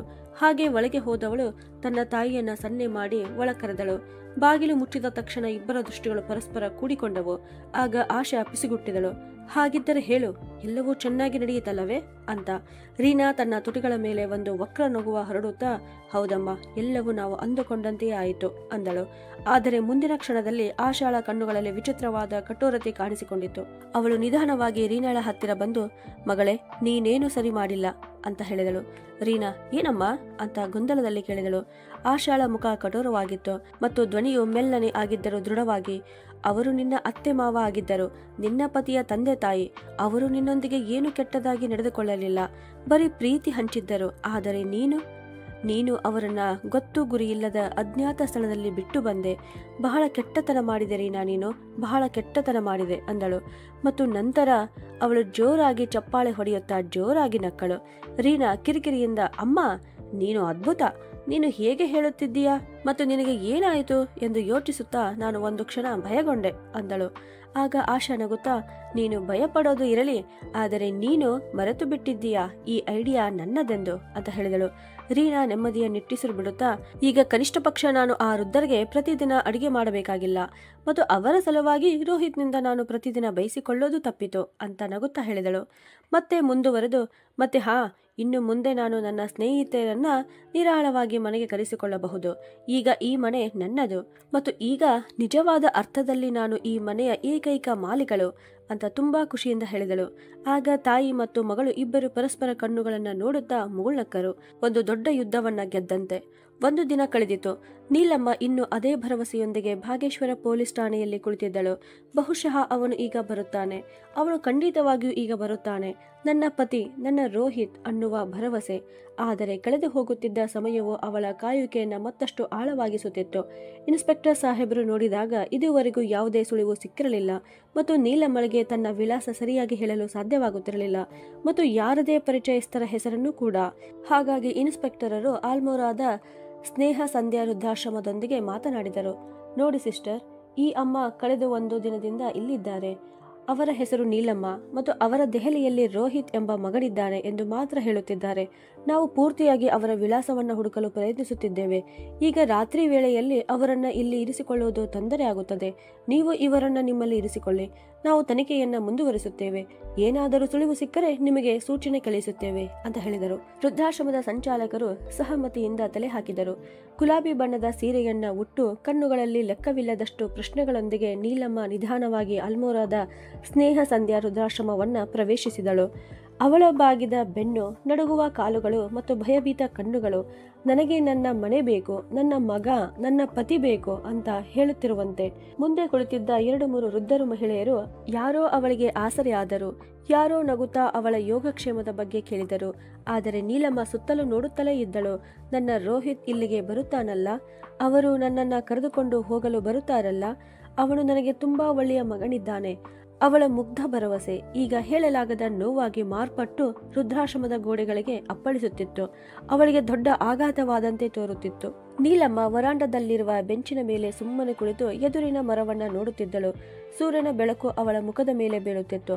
ಆದರೆ ಅವಳ ಕಣ್ಣುಗಳಲ್ಲಿ ಬೇರೆ ಏನೋ ಬೆಳಕು ಇತ್ತು, ಭೂತಕಾಲದ ಬೆಳಕು. ಅವಳು ತನ್ನೊಳಗೆ ತಾನು ಕಳೆದು ಹೋಗುತ್ತಿದ್ದಳು. ನಿಧಾನವಾಗಿ ಅವಳ ಕಣ್ಣುಗಳ ಮುಂದೆ ಕಳೆದು ಹೋದ ಆ ದಿನಗಳು ಚಲನಚಿತ್ರದಂತೆ ಎದುರಿಗೆ ಕಾಣಿಸುತ್ತಿದ್ದವು. ಅಮ್ಮ, ಅಪ್ಪ ಅಂತ ಇದ್ದಕ್ಕಿದ್ದಂತೆ ಯಾರೋ ಬಾಗಿಲು ತೆರೆದಂತೆ ಭಾಸವಾಯಿತು. ರೋಹಿತ್ನ ಧ್ವನಿ, ಅವಳ ಹೃದಯದ ಅತ್ಯಂತ ಮಧುರವಾದ ಧ್ವನಿ. ಅವನು ನಗುತ್ತಾ ಅವರ ಬಳಿಗೆ ಬಂದು ತನ್ನ ಚೀಲವನ್ನ ಪಕ್ಕಕ್ಕೆ ಇರಿಸಿ ನೇರವಾಗಿ ಬಂದು ಅವಳ ಪಾದವನ್ನ ಮುಟ್ಟಿದ. ಅಮ್ಮ, ಅಪ್ಪ, ಹೋಗುವ ತಯಾರಿ ಮಾಡಿಕೊಳ್ಳಿ ಅಂತ ಹೇಳುವಾಗ ಅವನ ಕಣ್ಣುಗಳಲ್ಲಿ ಒಂದು ಹೊಳಪಿತ್ತು. ಪ್ರತಿಯೊಬ್ಬ ಪೋಷಕರು ತಮ್ಮ ಮಗನ ದೃಷ್ಟಿಯಲ್ಲಿ ಅದನ್ನ ನೋಡಲು ಬಯಸುವ ಹೊಳಪು. ಶಿವಮೂರ್ತಿ ಬೆಚ್ಚಿ ಬಿದ್ದು, ಅರೇ ಮಗನೇ, ಎಲ್ಲಿಗೆ ಅಂತ ಕೇಳಿದರು. ಕಳೆದ 10 ವರ್ಷಗಳಿಂದ ನೀವು ಹೇಳುತ್ತಿದ್ದೀರಲ್ಲ, ಅಲ್ಲಿಗೆ, ಅದೇ ಸ್ಥಳಕ್ಕೆ ಅಂತ ರೋಹಿತ್ ಸಂತೋಷದಿಂದ ಹೇಳಿದನು. ನೀಲಮ್ಮ ತಕ್ಷಣ ಕುತೂಹಲದಿಂದ ನಗುತ್ತಾ, ಹೌದಾ, ಚಾರ್ಧಾಮ್ ಯಾತ್ರೆಯಾ ಅಂತ ಕೇಳಿದಳು. ಹೌದಮ್ಮ, ಚಾರ್ಧಾಮ್ ಯಾತ್ರೆಗೆ. ಈಗ ನಿಮ್ಮಿಬ್ಬರ ಕನಸುಗಳು ನನಸಾಗುತ್ತವೆ ಅಂದನು. ಆ ದಿನ ಮನೆಯಲ್ಲಿ ಹಬ್ಬದ ವಾತಾವರಣವಿತ್ತು. ನಗು, ಸಿದ್ಧತೆಗಳು, ಸಿಹಿ ತಿಂಡಿಗಳು, ಆಶೀರ್ವಾದಗಳು ಎಲ್ಲವೂ ಹಬ್ಬಕ್ಕಿಂತ ಕಡಿಮೆ ಇರಲಿಲ್ಲ. ನೀಲಮ್ಮಳ ಕಣ್ಣಲ್ಲಿ ಆ ದೃಶ್ಯ ತೇಲಿತು. ಅವಳ ತುಟಿಗಳ ಮೇಲೆ ಸಿಹಿ ನಗು ಮೂಡಿತು. ಆದರೆ ಮುಂದಿನ ಕ್ಷಣ, ಯಾವಾಗ ಅವಳು ಕಣ್ಣು ತೆರೆದು ನೋಡಿದಳೋ ಆಗ ಅವಳು ರುದ್ರಾಶ್ರಮದಲ್ಲಿ ಇರುವುದು ಕಂಡು ಬಂದಿತು. ಅದೇ ವರಾಂಡದಲ್ಲಿ ಅವಳು ಒಬ್ಬಂಟಿ ಆಗಿರುವುದನ್ನ ಕಂಡುಕೊಂಡಳು. ಅವಳ ನಗು ನಲಗುತ್ತಿತ್ತು. ತದನಂತರ ಅವಳ ಕಣ್ಣಿನಿಂದ 2 ಹನಿ ಕಣ್ಣೀರು ಉದುರಿತು. ನನ್ನ ರೋಹಿತ್ ತುಂಬಾ ಒಳ್ಳೆಯವನು, ಅವನು ಖಂಡಿತವಾಗಿ ನನ್ನನ್ನು ಕರೆಯಲು ಬರುತ್ತಾನೆ ಅಂತ ಗೊಣಗಿಕೊಂಡಳು. ಅವಳ ಹಸ್ತಗಳು ನಡುಗುತ್ತಿದ್ದವು. ಇನ್ಯಾರದೋ ಕೈಯನ್ನು ಹಿಡಿದುಕೊಳ್ಳಬೇಕು ಅನ್ನುವ ಥರ. ನಿಧಾನವಾಗಿ 1 ವರ್ಷ ಕಳೆದು ಹೋಯಿತು. ಸಮಯ ವೇಗವಾಗಿ ಕಳೆಯುತ್ತಿತ್ತು. ಆದರೆ ನೀಲಮ್ಮಳ ಜೀವನವು ಒಂದು ಮಹತ್ವದ ತಿರುವು ಪಡೆದು ನಿಂತಂತೆ ಭಾಸವಾಯಿತು. ಅಲ್ಮೋರಾದ ಸ್ನೇಹ ಸಂಧ್ಯಾ ರುದ್ರಾಶ್ರಮದಲ್ಲಿ ಪ್ರತಿದಿನ ಬೆಳಗ್ಗೆ ಅವಳು ಅಂಗಳದಲ್ಲಿರುವ ಅದೇ ಮರದ ಬೆಂಚಿನ ಮೇಲೆ ಕುಳಿತುಕೊಳ್ಳುತ್ತಿದ್ದಳು. ಅವಳು ಖಾಲಿ ಕಣ್ಣುಗಳಿಂದ ಬಾಗಿಲಿನ ಕಡೆಗೆ ನೋಡುತ್ತಿದ್ದಳು. ಅಮ್ಮ ಅಂತ ಮುಂದಿನ ಕ್ಷಣವೇ ಯಾರೋ ನನ್ನನ್ನು ಕರೆಯುತ್ತಾರೆ ಅಂತ. ಅವಳ ಕಣ್ಣಿನ ದೃಷ್ಟಿಯು ಈಗ ಮೊದಲಿನ ಹಾಗೆ ಇರಲಿಲ್ಲ. ಆದರೆ ಆ ಸೂರ್ಯನ ಬೆಳಕಿನಕ್ಕಿಂತ ಹೆಚ್ಚು ಹೊಳಪು ಈಗಲೂ ಕೂಡ ಅವಳ ಒಳಗಿನ ಕಾಯುವಿಕೆಗೆ ಇತ್ತು. ಕೆಲವೊಮ್ಮೆ ಯಾರೋ ಬರುವ ಶಬ್ದ ಕೇಳಿ ಗಾಬರಿಯಾಗುತ್ತಿದ್ದಳು. ಅಪರಿಚಿತ ಮುಖವನ್ನ ಬಹಳ ಹೊತ್ತು ದಿಟ್ಟಿಸಿ ನೋಡಿ ನಂತರ ಮೆಲ್ಲನೆ ರೋಹಿತ್ ಎಂದು ಗೊಣಗುತ್ತಿದ್ದಳು. ಮರುಕ್ಷಣವೇ ಅವಳು ಮುಗುಳ್ನಗುತ್ತಾ ತಲೆಬಾಗಿಸಿ, ಇಲ್ಲ, ಅದು ಅವನಾಗಿರಲು ಸಾಧ್ಯವಿಲ್ಲ. ನನ್ನ ಮಗ ಬಂದರೆ ಖಂಡಿತವಾಗಿ ನನ್ನನ್ನು ಗೊತ್ತು ಹಿಡಿಯುತ್ತಾನೆ ಅಂದುಕೊಳ್ಳುತ್ತಿದ್ದಳು. ಆಶ್ರಮದ ಗೋಡೆಗಳು ಮೇಲಿನ ಕ್ಯಾಲೆಂಡರ್ನಲ್ಲಿ ದಿನಾಂಕಗಳು ಬದಲಾಗುತ್ತಲೇ ಇದ್ದವು. ಋತುಗಳು ಬರುತ್ತಲೇ ಇದ್ದವು ಮತ್ತು ಹೋಗುತ್ತಿದ್ದವು. ಆದರೆ ನೀಲಮ್ಮಳ ಪ್ರಪಂಚವು ಆ ಒಂದು ದಿನಾಂಕದಂದು ಸಿಲುಕಿಕೊಂಡಿತ್ತು. ತನ್ನ ಪತಿ ಮತ್ತು ಮಗ ರೋಹಿತ್ ಅವಳಿಂದ ಬೇರ್ಪಟ್ಟ ದಿನ. ಮತ್ತೊಂದೆಡೆ ಅಲ್ಮೋರಾದ ಒಂದು ಸಣ್ಣ ಪ್ರದೇಶದಲ್ಲಿ ಡಾಕ್ಟರ್ ಸಂಜಯ್ ಮತ್ತು ಅವರ ಪತ್ನಿ ಕಿರಣ್ ಶಿವಮೂರ್ತಿ ಅವರನ್ನ ನೋಡಿಕೊಳ್ಳುತ್ತಿದ್ದರು. ಶಿವಮೂರ್ತಿ 1 ವರ್ಷದಿಂದ ಅವರ ಮನೆಯಲ್ಲಿಯೇ ಇದ್ದರು. ಅವರ ಜ್ಞಾಪಕ ಶಕ್ತಿ ಇನ್ನೂ ಅವರಿಗೆ ಆಧಾರವಾಗಿರಲಿಲ್ಲ. ಆದರೆ ಅವರ ಹೃದಯ ಇನ್ನೂ ಅದೇ ಹೆಸರನ್ನ ಪುನರಾವರ್ತಿಸುತ್ತಿತ್ತು, ನೀಲ, ನೀಲ ಅಂತ. ಸಂಜಯ್ ಮತ್ತು ಕಿರಣ್ ಈ ಹೆಸರನ್ನ ಕೇಳಿದಾಗಲೆಲ್ಲ ಅವರು ಪರಸ್ಪರ ಕಣ್ಣುಗಳನ್ನು ನೋಡಿಕೊಳ್ಳುತ್ತಿದ್ದರು. ಯಾವುದೋ ಕಾರಣದ ಸತ್ಯ ದೃಢೀಕರಿಸಲ್ಪಟ್ಟಂತೆ. ಅವರಿಗೆ ಈಗ ಶಿವಮೂರ್ತಿ ಕೇವಲ ರೋಗಿಯಾಗಿರಲಿಲ್ಲ, ಅವರು ತಂದೆಯ ಸಮಾನ ಆಗಿದ್ದರು. ಆದರೆ ಒಂದಿಲ್ಲ ಒಂದು ರೀತಿಯಿಂದ ಇಬ್ಬರಿಗೂ ಈ ಹೆಸರಿನ ಹಿಂದೆ ಒಂದು ಅಪೂರ್ಣವಾದ ಕತೆ ಇದೆ ಎಂದು ಅರ್ಥವಾಗಿತ್ತು. ಮತ್ತು ಅಲ್ಲಿ ದೆಹಲಿಯಲ್ಲಿ ರೋಹಿತ್ ತನ್ನ ಹೆತ್ತವರ ಭರವಸೆಯೊಂದಿಗೆ ಪ್ರತಿದಿನ ಹೊಸ ಬೆಳಗ್ಗೆಯನ್ನು ಪ್ರಾರಂಭಿಸುತ್ತಿದ್ದನು. ಕಚೇರಿ ಮತ್ತು ಮನೆಯ ಜವಾಬ್ದಾರಿಗಳು ಈಗ ಅವನಿಗೆ ಹೊರೆಯಂತೆ ಭಾಸವಾಗಲು ಪ್ರಾರಂಭಿಸಿದವು. ಅವನು ಯಾವುದೇ ಪ್ರಯತ್ನವನ್ನ ಬಿಟ್ಟು ಕೂಡಲಿಲ್ಲ. ಪೊಲೀಸ್ ಕಂಪ್ಲೇಂಟ್, ಪತ್ರಿಕೆಗಳಲ್ಲಿ ಜಾಹೀರಾತು ಮತ್ತು ಆಸ್ಪತ್ರೆಗಳ ಹುಡುಕಾಟ. ಆದರೆ ಎಲ್ಲೆಡೆ ಅವನಿಗೆ ಮೌನ ಮಾತ್ರ ಸಿಕ್ಕಿತು. ಆದರೂ ಅವನು ತನ್ನ ಹೆತ್ತವರ ಕೋಣೆಯನ್ನು ಅಲಂಕರಿಸಿದ್ದನು. ಅವರು ಯಾವುದೇ ಕ್ಷಣದಲ್ಲಿ ಹಿಂತಿರುಗುತ್ತಾರೆ ಮತ್ತು ಬಾಗಿಲಲ್ಲಿ ನಿಂತು ರೋಹಿತ್ ಅಂತ ಕರೆಯುತ್ತಾರೆ ಎಂಬಂತೆ. 1 ವರ್ಷ ಕಳೆದಿತ್ತು. ಆದರೆ ಮಗನ ಹೃದಯದಲ್ಲಿ ಇನ್ನೂ ಒಂದು ಪ್ರಾರ್ಥನೆ ಉಳಿದಿತ್ತು. ಅಮ್ಮ, ಅಪ್ಪ, ನೀವು ಎಲ್ಲಿದ್ದೀರೋ ಒಮ್ಮೆ ಹಿಂತಿರುಗಿ ಬನ್ನಿ ಅಂತ. ರೀನಾ ಹೊರನೋಟಕ್ಕೆ ಇನ್ನು ಆದರ್ಶ ಸೊಸೆಯ ಇಮೇಜ್ ಅನ್ನು ಉಳಿಸಿಕೊಂಡಿದ್ದಳು. ಅವಳು ಪ್ರತಿದಿನ ಬೆಳಗ್ಗೆ ಬೇಗನೆ ಎದ್ದು ದೇವರ ಕೋಣೆಯಲ್ಲಿ ದೀಪ ಹಚ್ಚಿ ಹಣೆಯನ್ನು ದೊಡ್ಡ ಬಿಂದಿಯಿಂದ ಅಲಂಕರಿಸಿಕೊಂಡು, ದೇವರೇ, ಅತ್ತೆ ಮತ್ತು ಮಾವ ಎಲ್ಲಿದ್ದಾರೋ ಸುರಕ್ಷಿತವಾಗಿರಲಿ ಎಂದು ಮೃದುವಾಗಿ ಹೇಳುತ್ತಿದ್ದಳು. ಅವಳ ಕಣ್ಣುಗಳಲ್ಲಿ ಚಿಂತೆಯ ನೆಪವಿತ್ತು. ಆದರೆ ಅವಳ ಹೃದಯದಲ್ಲಿ ಎಲ್ಲೋ ಒಂದು ಭಯ ಅಡಗಿತ್ತು. ಅತ್ತೆ ಮಾವ ಎಲ್ಲಿಯಾದರೂ ಸಿಕ್ಕಿಬಿಟ್ಟರೆ, ಅವಳ ಪಿತುರಿ ಬಹಿರಂಗವಾಗಿ ಬಿಟ್ಟರೆ ಅನ್ನುವುದು. ಅವಳು ಯಾವಾಗಲೂ ಎಚ್ಚರಿಕೆಯಿಂದ ಇರುತ್ತಿದ್ದಳು ಮತ್ತು ಎಲ್ಲದಕ್ಕೂ ಸಂಯಮದಿಂದ ಪ್ರತಿಕ್ರಿಯಿಸುತ್ತಿದ್ದಳು. ಆದರೆ ರೋಹಿತ್ ಅವನಿಗೆ ಇನ್ನೂ ಒಂದು ವಿಷಯದ ಬಗ್ಗೆ ಚಿಂತೆ ಇದ್ದೇ ಇತ್ತು, ತನ್ನ ಹೆತ್ತವರು ಎಲ್ಲಿದ್ದಾರೆ ಅಂತ. 1 ವರ್ಷ ಕಳೆದಿದ್ದರೂ ಅವನು ಪ್ರತಿ ಮುಂಜಾವಿನಲ್ಲೂ ಅದೇ ಬೇಜಾರು, ಅದೇ ಹುಡುಕಾಟ ಇದ್ದಿತು. ರೀನಾ ಅವನ ದಣಿದ ಕಣ್ಣುಗಳನ್ನು ನೋಡಿದಾಗ ಅವಳು ನಕಲಿ ಸಹಾನುಭೂತಿಯಿಂದ ಮೃದುವಾಗಿ, ಒಂದು ದಿನ ಆ ದೇವರು ನಮ್ಮ ಪ್ರಾರ್ಥನೆಯನ್ನ ಖಂಡಿತವಾಗಿಯೂ ಕೇಳುತ್ತಾನೆ, ನಾವು ನಮ್ಮ ಹೆತ್ತವರನ್ನ ಕಂಡುಕೊಳ್ಳುತ್ತೇವೆ ಅಂತ ಹೇಳುತ್ತಿದ್ದಳು. ಮತ್ತು ಅವಳು ತನ್ನಷ್ಟಕ್ಕೆ ತಾನೇ ಯೋಚಿಸುತ್ತಿದ್ದಳು, ಆ ದಿನ ಎಂದಿಗೂ ಬರದಿರಲಿ ಅಂತ. ರೋಹಿತನ ಜೇಬಿನಲ್ಲಿ ಇನ್ನೂ ಕೂಡ ತನ್ನ ತಂದೆ ತಾಯಿಯ ಫೋಟೋ ಇತ್ತು. ಅದನ್ನು ಕಂಡವರಿಗೆಲ್ಲ ತೋರಿಸುತ್ತಿದ್ದ, ಕಂಡವರನ್ನ ಕೇಳುತ್ತಿದ್ದ, ಯಾರಾದರೂ ಎಲ್ಲಿಯಾದರೂ ನೋಡಿದ್ದೀರಾ ಅಂತ. ಪೊಲೀಸ್ ಸ್ಟೇಷನ್ ಹೊರಗೆ ಬೆಂಚ್ ಮೇಲೆ ಕುಳಿತು ಪದೇ ಆ ಫೋಟೋವನ್ನ ನೋಡುತ್ತಿದ್ದ. ತಾಯಿಯ ನಗುವ ಕಣ್ಣುಗಳು ಮತ್ತು ತಂದೆಯ ಶಾಂತವಾದ ಮತ್ತು ವಿಶ್ವಾಸದ ಮುಖ, ಅದು ಯಾವ ತೊಂದರೆಯಲ್ಲಿಯೂ ಅವನಿಗೆ ಆಸರೆಯಾಗುತ್ತಿತ್ತು. ಇನ್ಸ್ಪೆಕ್ಟರ್ ಹೊರಗೆ ಬಂದು ತಲೆ ಅಲ್ಲಾಡಿಸುತ್ತಾ, ಇದುವರೆಗೂ ಯಾವುದೇ ಸುಳಿವು ಸಿಕ್ಕಿಲ್ಲ ಅನ್ನುವ ಆ ಶಬ್ದವು ಈಗ ರೋಹಿತನಿಗೆ ಕತ್ತಿಯ ಹಾಗೆ ಆಗಿತ್ತು. ಅವನ ಉಸಿರಾಟ ಭಾರವಾಯಿತು, ತುಟಿಗಳು ಒಣಗಿದವು. ಅವನು ನಿಧಾನವಾಗಿ ಫೋಟೋವನ್ನ ಹಣೆಗೆ ಹಚ್ಚಿಕೊಂಡು, ನನ್ನ ಉಸಿರು ಇರುವವರೆಗೂ ನಾನು ಸೋಲು ಒಪ್ಪಿಕೊಳ್ಳಲ್ಲ. ಅಪ್ಪ, ಅಮ್ಮ, ನಾನು ನಿಮ್ಮನ್ನ ಹುಡುಕಿಯೇ ಹುಡುಕುತ್ತೇನೆ ಅಂತ ಗೊಣಗಿಕೊಂಡ. ಹತ್ತಿರದಲ್ಲಿಯೇ ನಿಂತಿದ್ದ ರೀನಾ ರೋಹಿತನ ಮೇಲೆ ಒಂದು ದೃಷ್ಟಿ ಹಾಯಿಸಿದಳು. ಅವನ ಮುಖದಲ್ಲಿ ಆಯಾಸ ಮತ್ತು ಅವನ ಕಣ್ಣುಗಳಲ್ಲಿ ಕೆಂಪು ಬಣ್ಣ ಕಂಡಳು. ಆದರೆ ಅವಳೊಳಗೆ ಯಾವುದೇ ನಡುಕು ಇರಲಿಲ್ಲ. ಒಂದೇ ಒಂದು ಸಮಾಧಾನವಿತ್ತು, ಸತ್ಯ ಇನ್ನು ಮರೆಯಾಗಿದೆ ಅನ್ನುವುದು. ರಸ್ತೆಯಲ್ಲಿ ವಾಹನಗಳ ಶಬ್ದ ಹೆಚ್ಚುತ್ತಿತ್ತು, ಜಗತ್ತು ತನ್ನ ದಾರಿಯಲ್ಲಿ ಚಲಿಸುತ್ತಿರುವಂತೆ. ಮತ್ತು ಆ ಗುಂಪಿನಲ್ಲಿ ರೋಹಿತ್ ಒಂಟಿ ಮುಖವಾಗಿ ಬಿಟ್ಟಿದ್ದ. ಪ್ರತಿ ತಿರುವಿನಲ್ಲಿಯೂ ತಾಯಿ ಮತ್ತು ತಂದೆ ಎಂಬ 2 ಮುಖಗಳನ್ನು ಹುಡುಕುತ್ತಿದ್ದ. ಅಲ್ಮೋರಾದಲ್ಲಿ ಸಂಜೆ ಊಟದ ಮೇಜಿನ ಬಳಿ ದಿನಪತ್ರಿಕೆ ಓದುತ್ತಿದ್ದ ಮತ್ತು ಅಡಿಗೆ ಮನೆಯಿಂದ ಕಿರಣಳ ಧ್ವನಿ ಕೇಳುತ್ತಿತ್ತು. ಕಿರಣ್ ತಟ್ಟೆ ಹಚ್ಚುತ್ತಾ, ರೀ, ನಾವು ಈ ರವಿವಾರ ರುದ್ರಾಶ್ರಮಕ್ಕೆ ಹೋಗೋಣ ಅಂದುಕೊಂಡಿದ್ದೇನೆ. ಅಲ್ಲಿಗೆ ಸ್ವಲ್ಪ ರೇಷನ್ ಮತ್ತು ಔಷಧಿ ಕಳಿಸಿಕೊಡುವುದಿತ್ತು ಅಂದಳು. ಸಂಜಯ್ ಮುಗುಳ್ನಗುತ್ತಾ, ನೀನು ಇದನ್ನು ನೆನಪಿಟ್ಟುಕೊಂಡಿದ್ದು ಒಳ್ಳೆಯದಾಯಿತು. ಮತ್ತೆ ಹೌದು, ಈ ಬಾರಿ ನಾವು ಅಪ್ಪವರನ್ನ ಕರೆದುಕೊಂಡು ಹೋಗೋಣ ಎಂದನು. ಸಂಜಯ್ ಮಾತು ಕೇಳಿ ಕಿರಣ್, ಆದರೆ ಅವರು ಅಲ್ಲಿಗೆ ಬರಲು ಇಷ್ಟಪಡುತ್ತಾರಾ? ಅವರಿಗೆ ಇನ್ನೂ ಏನೂ ನೆನಪಿಲ್ಲ ಅಂದಳು. ಸಂಜಯ್ ಸ್ವಲ್ಪ ಗಂಭೀರನಾಗಿ, ಏಕೆ ಅಂತ ನನಗೂ ಗೊತ್ತಿಲ್ಲ, ಆದರೆ ಅವರ ಮುಖದಲ್ಲಿ ಒಂದು ರೀತಿಯ ಅಶಾಂತಿ ಇದೆ. ಯಾರೋ ಅವರನ್ನ ಹುಡುಕುತ್ತಿರುವಂತೆ, ಅಥವಾ ಅವರು ಸ್ವತಃ ಯಾರನ್ನೋ ಹುಡುಕುತ್ತಿರುವಂತೆ. ನಾನೀಗ ಅವರನ್ನ ಕೇವಲ ರೋಗಿ ಎಂದು ಪರಿಗಣಿಸುವುದಿಲ್ಲ ಕಿರಣ್, ಅವರೀಗ ನನಗೆ ತಂದೆಯ ಸಮಾನರು ಎಂದು ಹೇಳಿದನು. ಆಗ ಕಿರಣ್, ಸರಿ, ಅವರನ್ನು ಕರೆದುಕೊಂಡು ಹೋಗೋಣ. ಬಹುಶಃ ಅವರಿಗೆ ಅಲ್ಲಿಯ ವಾತಾವರಣ ಇಷ್ಟವಾಗಬಹುದು ಮತ್ತು ಯಾರಿಗೆ ಗೊತ್ತು, ಒಂದು ಪವಾಡ ಸಂಭವಿಸಬಹುದು ಎಂದಳು. ಸಂಜಯ್ ತಲೆಯಾಡಿಸಿದ. ಶಿವಮೂರ್ತಿ ಅವರ ಕೋಣೆಯ ಕಡೆಗೆ ನೋಡಿದನು. ಅವರು ಕಿಟಕಿಯ ಬಳಿ ಕುಳಿತಿದ್ದರು, ಮುಂದೆ ಆಕಾಶವನ್ನ ನೋಡುತ್ತಿದ್ದರು. ಬಹುಶಃ ಎಲ್ಲೋ ದೂರ ಉಳಿದ ಕನಸನ್ನ ಹುಡುಕಲು ಪ್ರಯತ್ನಿಸುವ ಹಾಗೆ. ನಂತರ ಅವರಿಬ್ಬರು ಮುಂದಿನ ರವಿವಾರವೇ ಶಿವಮೂರ್ತಿಯವರನ್ನ ತಮ್ಮೊಂದಿಗೆ ಕರೆದುಕೊಂಡು ಹೋದರು. ಗಾಡಿ ನಿಧಾನವಾಗಿ ಮುಖ್ಯ ಗೇಟ್ ಮುಂದೆ ನಿಂತಿತು. ಸಾಮಾನುಗಳನ್ನ ಇಳಿಸು ಮತ್ತು ಅಪ್ಪವರನ್ನ ನಿಧಾನವಾಗಿ ಸಂಭಾಳಿಸಿಕೊಂಡು ಇಳಿಸು ಅನ್ನುವ ತರ ಸಂಜಯ್ ಡ್ರೈವರ್ಗೆ ಸನ್ನೆ ಮಾಡಿದ. ಯಾವಾಗ ಶಿವಮೂರ್ತಿ ಗಾಡಿಯಿಂದ ಇಳಿದರೋ ಆಗ ಸಂಜಯ್ ಅವರ ಕೈ ಹಿಡಿದುಕೊಂಡ ಮತ್ತು ಪ್ರೀತಿಯಿಂದ, ನಡೀರಿ ಅಪ್ಪವ್ರೆ, ಒಳಗೆ ಹೋಗೋಣ. ಶಿವಮೂರ್ತಿ ಇದುವರೆಗೂ ತಮ್ಮದೇ ವಿಚಾರದಲ್ಲಿ ಮುಳುಗಿದ್ದರು. ನಿಧಾನವಾಗಿ ಅವರೊಂದಿಗೆ ನಡೆಯಲು ಪ್ರಾರಂಭಿಸಿದರು. ಅದೇ ಕ್ಷಣ ಮುಂಭಾಗದಿಂದ ಒಬ್ಬ ವೃದ್ಧ ಮಹಿಳೆ ಬಿಳಿ ಸೀರೆಯಲ್ಲಿ ಬರುತ್ತಿರುವುದು ಕಾಣಿಸಿತು. ತಲೆಯ ಮೇಲೆ ಹಗುರವಾದ ಹೊದಿಕೆಯನ್ನು ಹಾಕಿದ್ದಳು. ಅವಳು ತನ್ನದೇ ಆದ ಆಲೋಚನೆಗಳಲ್ಲಿ ಕಳೆದು ಹೋಗಿದ್ದಳು. ಅವಳ ಕಣ್ಣುಗಳು ತನ್ನವರನ್ನ ಯಾರನ್ನೋ ಹುಡುಕುತ್ತಿರುವಂತೆ ತೋರುತ್ತಿತ್ತು. ನಂತರ ಇದ್ದಕ್ಕಿದ್ದಂತೆ ಸ್ವಲ್ಪ ಡಿಕ್ಕಿಯಾಯಿತು. ಆ ಮಹಿಳೆ ಅಲುಗಾಡಿದಳು. ಅವಳು ಬೀಳುವ ಹಂತದಲ್ಲಿದ್ದಳು. ಶಿವಮೂರ್ತಿ ಅವಳನ್ನ ತಟ್ಟನೆ ಹಿಡಿದುಕೊಂಡರು. ಇಬ್ಬರ ಕಣ್ಣುಗಳಲ್ಲಿ ಬೆರೆತುಕೊಂಡವು. ಮತ್ತು ಆಗ ಶಿವಮೂರ್ತಿ ಅವರ ಬಾಯಿಂದ ನೀಲಾ ಅನ್ನುವ ಶಬ್ದ ಹೊರಬಂದಿತು. ಸ್ನೇಹಿತರೆ, ಇದು ಬೇರೆ ಯಾರೂ ಆಗಿರಲಿಲ್ಲ. ಅದು ಅಲ್ಮೋರಾದ ಸ್ನೇಹ ಸಂಧ್ಯಾ ರುದ್ರಾಶ್ರಮ. ನೀಲಮ್ಮ 1 ವರ್ಷದಿಂದ ವಾಸಿಸುತ್ತಿದ್ದ ಸ್ಥಳ. ಅವಳು ನಿಂತಳು ಮತ್ತು ತಲೆಗೆತ್ತಿ ನೋಡಿದಳು. ಅವಳ ಕಣ್ಣುಗಳಲ್ಲಿ ನೀರು ಹರಿಯಿತು ಮತ್ತು ನಂತರ ನಡುಗುವ ಧ್ವನಿಯಲ್ಲಿ, ನೀವು ನನ್ನನ್ನು ಬಿಟ್ಟು ಎಲ್ಲಿಗೆ ಹೋಗಿದ್ದೀರಿ ಅಂತ ಕೇಳಿದಳು. ಶಿವಮೂರ್ತಿ ಅವರ ಕಣ್ಣುಗಳಿಂದ ಕಣ್ಣೀರು ಹರಿಯಲು ಪ್ರಾರಂಭಿಸಿತು. ನೀಲಾ, ನಾನು ನಿನ್ನನ್ನು ಕಂಡುಕೊಂಡೆ, ನೋಡು, ನಾನು ಹಿಂತಿರುಗಿದ್ದೇನೆ ಅಂದರು. ಅವರು ಒಬ್ಬರನ್ನೊಬ್ಬರು ಅಪ್ಪಿಕೊಂಡರು. ಕೆಟ್ಟ ಕಾಲದಿಂದ ಬೇರ್ಪಟ್ಟ 2 ಹಳೆಯ ಹೃದಯಗಳು ಇಂದು ಮತ್ತೆ ಒಂದಾಗಿದ್ದವು. ಹತ್ತಿರದಲ್ಲಿ ನಿಂತಿದ್ದ ಸಂಜಯ್ ಈ ದೃಶ್ಯವನ್ನ ನೋಡಿ ಸ್ತಬ್ಧನಾದ. ಅವನ ಕಣ್ಣುಗಳು ಕೂಡ ಹಸಿಯಾದವು ಮತ್ತು ಅದೇ ಕಿರಣಳ ಕಣ್ಣುಗಳು ತುಂಬಿ ಬಂದವು. ಅವರು ನಿಧಾನವಾಗಿ ಕೈ ಜೋಡಿಸಿ ಆಕಾಶವನ್ನ ನೋಡಿ, ಧನ್ಯವಾದಗಳು ಪ್ರಭು, ನೀವು ಇವರಿಬ್ಬರನ್ನ ಮತ್ತೆ ಒಂದು ಮಾಡಿದಿರಿ ಅಂತ ಹೇಳಿದರು. ನಂತರ ಅವರು ಮುಂದೆ ನಡೆದರು. ಆಗ ಸಂಜಯ್, ಅಪ್ಪವ್ರೆ, ಈಗ ಈ ದಾನವು ನಿಮ್ಮ ಕೈಯಿಂದಲೇ ನಡೆಯುತ್ತದೆ. ನೀವು ಇಂದು ನಿಮ್ಮ ಜೀವನದ ಅತ್ಯಂತ ಸುಂದರವಾದ ಉಡುಗೊರೆಯನ್ನ ಪಡೆದಿರುವ ಹಾಗೆ ಅಂದನು. ಶಿವಮೂರ್ತಿ ಮತ್ತು ನೀಲಮ್ಮ ಪರಸ್ಪರ ಕೈ ಹಿಡಿದು ನಿಂತಿದ್ದರು. ಇಬ್ಬರು ಒಟ್ಟಾಗಿ ರುದ್ರಾಶ್ರಮಕ್ಕೆ ದೇಣಿಗೆ ನೀಡಿದರು. ಜೀವನವು ಮತ್ತೊಮ್ಮೆ ಜೀವಿಸಲು ಅವಕಾಶ ಮಾಡಿಕೊಟ್ಟಂತೆ ಭೇಟಿಯಾದ ಈ ಕ್ಷಣ ಒಂದು ವರದಾನವಾಗಿ ಮಾರ್ಪಟ್ಟಿತ್ತು. ವರ್ಷಗಳ ನೋವು, ಅಲೆದಾಟ, ಕಣ್ಣೀರು ಎಲ್ಲವೂ ಈ ಒಂದು ಕ್ಷಣದಲ್ಲಿ ಕೊಚ್ಚಿ ಹೋಯಿತು. ಕಾರು ಅದೇ ನಿಧಾನಗತಿಯಲ್ಲಿ ಹಿಂತಿರುಗಲು ಪ್ರಾರಂಭಿಸಿತು. ಆದರೆ ಈಗ ಅದರಲ್ಲಿ 2 ಅಲ್ಲ 4 ಬಡಿಯುವ ಹೃದಯಗಳು ಇದ್ದವು.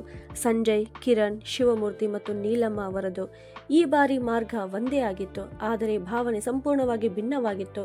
ಇಲ್ಲಿಯವರೆಗೆ ತನ್ನ ಕಣ್ಣೀರನ್ನ ಮರೆಮಾಡಲು ಪ್ರಯತ್ನಿಸುತ್ತಿದ್ದ ನೀಲಮ್ಮ ಈ ಬಾರಿ ಶಿವಮೂರ್ತಿ ಅವರ ಕೈಯನ್ನು ಹಿಡಿದುಕೊಂಡು ಸದ್ದಿಲ್ಲದೆ ಕುಳಿತಿದ್ದಳು. ಶಿವಮೂರ್ತಿ ಅವಳ ಭುಜದ ಮೇಲೆ ಕೈ ಹಾಕಿದರು. ಕಳೆದ ಪ್ರತಿದಿನದ ನೋವು ಆ ಸ್ಪರ್ಶದಿಂದ ಅಳಿಸಿ ಹಾಕಬೇಕು ಅಂತ ಬಯಸಿದ ರೀತಿ. ಸಂಜಯ್ ಮತ್ತೆ ಮತ್ತೆ ರಿಯರ್ ವ್ಯೂ ಕನ್ನಡಿಯನ್ನ ನೋಡುತ್ತಿದ್ದ. ಅವರಿಬ್ಬರನ್ನು ಒಟ್ಟಿಗೆ ನೋಡಿದಾಗ ಅವನ ಮುಖದಲ್ಲಿ ಒಂದು ರೀತಿಯ ಶಾಂತಿ ಇತ್ತು. ಬಹುಶಃ ಯಾರೂ ಅವನಿಗೆ ಎಂದಿಗೂ ಈ ಅನುಭವ ಪಡಿಸಿರಲಿಲ್ಲ. ಮನೆಗೆ ತಲುಪಿದ ತಕ್ಷಣ ಕಿರಣ್ ತಕ್ಷಣ ಒಳಗಿನಿಂದ ಒಂದು ಬೆಚ್ಚಗಿನ ಕಂಬಳಿಯನ್ನ ಹೊರತೆಗೆದಳು. ಶಿವಮೂರ್ತಿ ಮತ್ತು ನೀಲಮ್ಮಳನ್ನ ಕೂರಿಸಿ ಅವಳು ಅಡಿಗೆ ಮನೆಗೆ ಹೋದಳು. ಸ್ವಲ್ಪ ಹೊತ್ತಿನಲ್ಲಿ ಅವಳು ಲಘುವಾದ ನಾಷ್ಟಾ ಮತ್ತು ಚಹಾ ತಯಾರಿಸಿ ಟ್ರೇಯಲ್ಲಿ ಇಟ್ಟುಕೊಂಡು ಬಂದು ಅವರ ಮುಂದೆ ಕುಳಿತಳು. ಕಿರಣ್ ಮೆಲುಧ್ವನಿಯಲ್ಲಿ, ಅಪ್ಪ ಅವರೇ, ಈಗ ಚೆನ್ನಾಗಿದ್ದೀರಾ? ನಿಮಗೆ ಎಲ್ಲವೂ ನೆನಪಿಗೆ ಬಂದಿತ್ತೆ ಅಂತ ಕೇಳಿದಳು. ಶಿವಮೂರ್ತಿ ಹತ್ತಿರ ಕುಳಿತಿದ್ದ ನೀಲಾಳನ್ನ ನೋಡಿ ದೀರ್ಘವಾಗಿ ಉಸಿರು ತೆಗೆದುಕೊಂಡು, ಹೌದು ಮಗಳೇ, ನನಗೆ ಈಗ ಎಲ್ಲವೂ ನೆನಪಿಗೆ ಬಂದಿದೆ. ಎಷ್ಟು ನೆನಪುಗಳು ಬಂದಿವೆ ಅಂದರೆ ನನ್ನ ಹೃದಯ ಬಿರಿಯುತ್ತಿದೆ. ಸಂಜಯ್ ಮತ್ತು ಕಿರಣರ ಕಣ್ಣುಗಳು ಅವನ ಮೇಲೆ ನೆಟ್ಟವು. ಶಿವಮೂರ್ತಿ ಅವರ ಗಂಟಲು ತುಂಬಿ ಬಂದಿತ್ತು. ಆ ರಾತ್ರಿ ನೀಲಾಳನ್ನು ಬಸ್ ನಿಲ್ದಾಣದ ಬೆಂಚಿನ ಮೇಲೆ ಕೂರಿಸಿ ನಾನು ಬಸ್ ಹುಡುಕಲು ಹೋಗಿದ್ದೆ. ಇದ್ದಕ್ಕಿದ್ದಂತೆ ಒಂದು ಟ್ರಕ್ ಬರುತ್ತಿತ್ತು, ಅತಿ ವೇಗವಾಗಿ. ನಂತರ ಒಂದು ಜೋರಾದ ಡಿಕ್ಕಿ. ನಂತರ ಎಲ್ಲವೂ ಕತ್ತಲೆ ಆಯಿತು.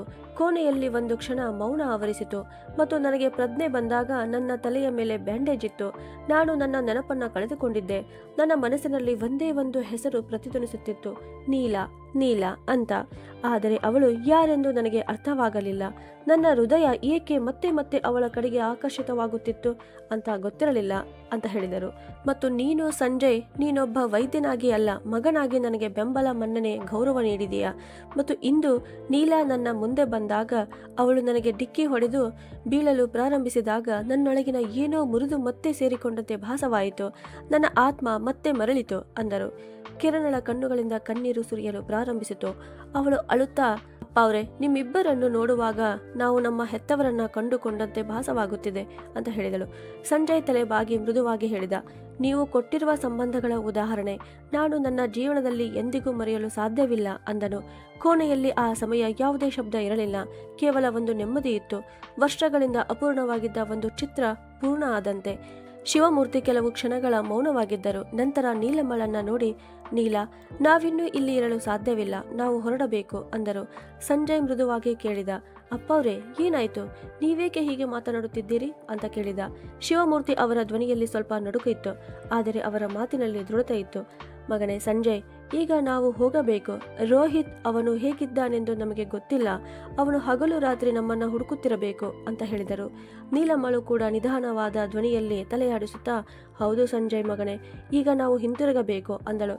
ಹಾಗಾದರೆ ನಾವು ನಿಮ್ಮನ್ನ ಬಿಡಲು ಬರುತ್ತೇವೆ, ನಾವೆಲ್ಲ ಒಟ್ಟಿಗೆ ಹೋಗೋಣ ಎಂದು ಕಿರಣ್ ಹೇಳಿದಳು. ಆದರೆ ಶಿವಮೂರ್ತಿ ಮುಗುಳ್ನಕ್ಕರು. ಇಲ್ಲ ಮಗಳೇ, ನೀವಿಬ್ಬರು ನಮಗಾಗಿ ಬಹಳಷ್ಟು ಮಾಡಿದ್ದೀರಿ ಅಂದರು. ಕನಿಷ್ಠ ಪಕ್ಷ ನಿಮ್ಮನ್ನು ಬಸ್ಸಿನಲ್ಲಾದರೂ ಕೂರಿಸಲು ಬಿಡಿ ಎಂದನು. ಶಿವಮೂರ್ತಿ ಅವನ ಕಡೆಗೆ ತಿರುಗಿ, ಆಯ್ತು ಮಗನೇ ಅಂದರು. ಸ್ವಲ್ಪ ಹೊತ್ತಿನ ನಂತರ ಸಂಜಯ್ ತನ್ನ ಕಾರಿನ ಚಾವಿ ಹಿಡಿದುಕೊಂಡು, ನಡೀರಿ ಅಮ್ಮ, ಅಪ್ಪಾಜಿ ಅಂದನು. ಬಸ್ ನಿಲ್ದಾಣ ತಲುಪಿ ಯಾವಾಗ ಸಂಜಯ್ ಅವರ ಕೈಯಲ್ಲಿ ಟಿಕೆಟ್ ಅನ್ನು ಇಟ್ಟನೋ ಆಗ ಶಿವಮೂರ್ತಿ ಅವರು ಅವನ ಕೈ ಹಿಡಿದು, ನೀನು ಕೇವಲ ಮಗನಲ್ಲ, ನಮಗಾಗಿ ಆ ದೇವರು ಕಳಿಸಿದ ಅವತಾರ ಎಂದು ಹೇಳಿದರು. ಮತ್ತು ಇಬ್ಬರು ಮತ್ತೆ ಪ್ರಯಾಣ ಬೆಳೆಸಿದರು, ಕಳೆದು ಹೋದ ಸಂಬಂಧಗಳನ್ನು ಸರಿಪಡಿಸುವ ಭರವಸೆಯೊಂದಿಗೆ. ಸ್ನೇಹಿತರೆ, ನಡೀರಿ, ಈಗ ನಾವು ದೆಹಲಿಯ ತಿಲಕ್ ನಗರದಲ್ಲಿ ಒಬ್ಬ ಮಗನ ಹೃದಯ ಇನ್ನೂ ತನ್ನ ಹೆತ್ತವರನ್ನ ನೋಡಲು ಹಾತೊರೆಯುತ್ತಿದ್ದ ಸ್ಥಳಕ್ಕೆ ಹೋಗೋಣ. ಮನೆಯ ಅಡಿಗೆ ಮನೆಯಲ್ಲಿ ರೀನಾ ಕೆಲಸ ಮಾಡುತ್ತಿದ್ದಳು. ಆಗ ಬಾಗಿಲಲ್ಲಿ ಒಂದು ಅಗಾಧವಾದ ಶಬ್ದ ಕೇಳಿಸಿತು. ರೋಹಿತ್ ಬಾಗಿಲ ಕಡೆಗೆ ನೋಡಿದ. ಅವನ ಕೈಯಲ್ಲಿ ಚಹಾದ ಕಪ್ಪಿತ್ತು. ಇಷ್ಟೊತ್ತಲ್ಲಿ ಯಾರಿರಬಹುದು ಅಂದುಕೊಳ್ಳುತ್ತಾ ಅವನು ಬಾಗಿಲು ತೆರೆದನು. ಅವನ ಎದುರಿಗೆ ಶಿವಮೂರ್ತಿ ಮತ್ತು ನೀಲಮ್ಮ ನಿಂತಿದ್ದರು. ಒಂದು ಕ್ಷಣ ಅವನಿಗೆ ನಿಂತ ನೆಲವೇ ಕುಸಿದಂತೆ ಆಯಿತು. ಅವನು ದೊಡ್ಡ ಕಣ್ಣುಗಳಿಂದ ಹಾಗೆ ನೋಡುತ್ತಲೇ ಇದ್ದ. ನಂತರ, ಅಮ್ಮ, ಅಪ್ಪ ರೋಹಿತ್ ಧ್ವನಿ ಗಂಟಲಲ್ಲಿ ಸಿಲುಕಿಕೊಂಡಂತೆ ಮತ್ತು ಅವನ ಕೈಯಿಂದ ಕಪ್ ಬಿದ್ದು ಒಡೆದು ತುಂಡುಗಳಾಗಿ ಹೋಯಿತು. ಅವನ ಕಣ್ಣುಗಳಿಂದ ಕಣ್ಣೀರು ಹರಿಯಲು ಪ್ರಾರಂಭಿಸಿತು. ಅವನು ತನ್ನ ಹೆತ್ತವರ ಪಾದಗಳಿಗೆ ಬಿದ್ದು ಅಳುತ್ತಾ, ನೀವು ಎಲ್ಲಿಗೆ ಹೋಗಿದ್ದೀರಿ? ನಾನು ನಿಮ್ಮನ್ನು ಎಷ್ಟು ಹುಡುಕಿದೆ, ಆದರೆ ನೀವೆಲ್ಲೂ ಸಿಗಲಿಲ್ಲ. ಅಷ್ಟಕ್ಕೂ 1 ವರ್ಷ ನೀವೆಲ್ಲಿದ್ದೀರಿ? ಮನೆಗೇಕೆ ಬರಲಿಲ್ಲ ಅಂತ ತುಂಬಿ ಬಂದ ಗಂಟಲಿನಿಂದ ಕೇಳಿದ. ಶಿವಮೂರ್ತಿ ರೋಹಿತನನ್ನು ಮೆಲ್ಲನೆ ಎಬ್ಬಿಸಿದರು ಮತ್ತು ಅವನ ಭುಜದ ಮೇಲೆ ಕೈಯಿಟ್ಟರು. ಅವರ ಕಣ್ಣುಗಳು ಹಸಿಯಾಗಿದ್ದವು. ಅವರು ಹೇಳಬೇಕು ಅನ್ನುವಷ್ಟರಲ್ಲಿ ಒಳಗಿನಿಂದ ರೀನಾಳ ಧ್ವನಿ ಕೇಳಿಸಿತು. ರೋಹಿತ್, ಬಾಗಿಲಲ್ಲಿ ಯಾರು ಬಂದಿದ್ದಾರೆ? ಇಷ್ಟೊತ್ತು ಯಾರೊಂದಿಗೆ ಮಾತನಾಡುತ್ತೀರಿ ಅನ್ನುತ್ತಾ ಅವಳು ಹೊರಗೆ ಬಂದಳು ಮತ್ತು ಶಿವಮೂರ್ತಿ ಮತ್ತು ನೀಲಮ್ಮಳನ್ನ ತನ್ನ ಮುಂದೆ ನೋಡಿದಾಗ ಅವಳ ಹೃದಯ ಕಲ್ಲಿನಂತಾಯಿತು. ಅವಳ ಕಣ್ಣುಗಳು ಅಗಲವಾದವು ಮತ್ತು ಅವಳ ಮುಖವು ಬಿಳಿಚಿಕೊಂಡಿತು. ಕೂಡಲೇ ಅವಳು ತನ್ನನ್ನು ತಾನು ನಿಯಂತ್ರಿಸಿಕೊಳ್ಳುತ್ತಾ ಬೇಗನೆ ಮುಗುಳ್ನಗಲು ಪ್ರಯತ್ನಿಸುತ್ತಾ, ಅತ್ತೆ, ಮಾವ, ನೀವು ಬಂದಿದ್ದೀರಾ? ರೋಹಿತ್ ನೋಡಿ, ದೇವರು ನನ್ನ ಪ್ರಾರ್ಥನೆಗಳನ್ನ ಕೇಳಿದ. ನೀವು ಮರಳಿ ಬಂದರೆ ಬರಿಗಾಲಿನಲ್ಲಿ ದೇವಸ್ಥಾನಕ್ಕೆ ಬರುತ್ತೇನೆ ಎಂದು ನಾನು ಇವತ್ತೇ ದೇವರ ಮುಂದೆ ಪ್ರತಿಜ್ಞೆ ಮಾಡಿದ್ದೆ ಎಂದಳು. ಮತ್ತು ಅವಳು ಸುಳ್ಳು ಕಣ್ಣೀರನ್ನ ಕಣ್ಣಲ್ಲಿ ತುಂಬಿಕೊಂಡು ತನ್ನ ಅತ್ತೆ ಮಾವರ ಪಾದಗಳನ್ನು ಯಾವಾಗ ಮುಟ್ಟಲು ಬಾಗಿದಳು, ಆಗ ಶಿವಮೂರ್ತಿ ತಕ್ಷಣ ತಮ್ಮ ಪಾದಗಳನ್ನು ಹಿಂದೆ ಸರಿಸಿಕೊಂಡು ಗರ್ಜನೆಯ ಧ್ವನಿಯಲ್ಲಿ, ಈ ನಿನ್ನ ಸುಳ್ಳು ನಾಟಕವನ್ನ ನಿಲ್ಲಿಸು ಮತ್ತು ಈ ಮೊಸಳೆ ಕಣ್ಣೀರನ್ನ ಮತ್ತೆ ಸುರಿಸಬೇಡ ಅಂತ ಹೇಳುವಾಗ ಅವರ ಕಣ್ಣಲ್ಲಿ ಕ್ರೋಧವಿತ್ತು. ಧ್ವನಿಯಲ್ಲಿ 1 ವರ್ಷದಿಂದ ತುಂಬಿಕೊಂಡಿದ್ದ ನೋವಿತ್ತು. ಆಗ ರೋಹಿತನು ವಿಚಿತ್ರದಿಂದ, ಅಪ್ಪಾಜಿ, ನೀವೇನು ಹೇಳುತ್ತಿದ್ದೀರಿ ಅಂತ ಕೇಳಿದ. ಶಿವಮೂರ್ತಿಯವರು ತಮ್ಮ ಮಗನ ಮುಖ ನೋಡುತ್ತಾ, ಮಗನೇ, ನಾವು ನಮ್ಮ ಕೆಟ್ಟ ಹಣೆ ಬರಹದಿಂದ ನಿನ್ನಿಂದ ದೂರವಾಗಿದ್ದಿಲ್ಲ. ನಿನ್ನ ಹೆಂಡತಿಯ ಕುಟಿಲತನದಿಂದ ನಿನ್ನಿಂದ ದೂರವಾಗಿದ್ದೆವು. ಅವಳು ಗೊತ್ತಿದ್ದು ನಮ್ಮನ್ನ ಹೋಟೆಲ್ನಲ್ಲಿ ಬಿಟ್ಟು ಬಂದಳು. ನಾನೀಗಲೇ ಬರುತ್ತೇನೆ, ನೀವು ಇಲ್ಲೇ ಇರಿ ಅಂತ ಹೇಳಿ ಹೋದಳು. ನಾವು ಕೂಡ ಮೂರ್ಖರಾಗಿದ್ದೆವು.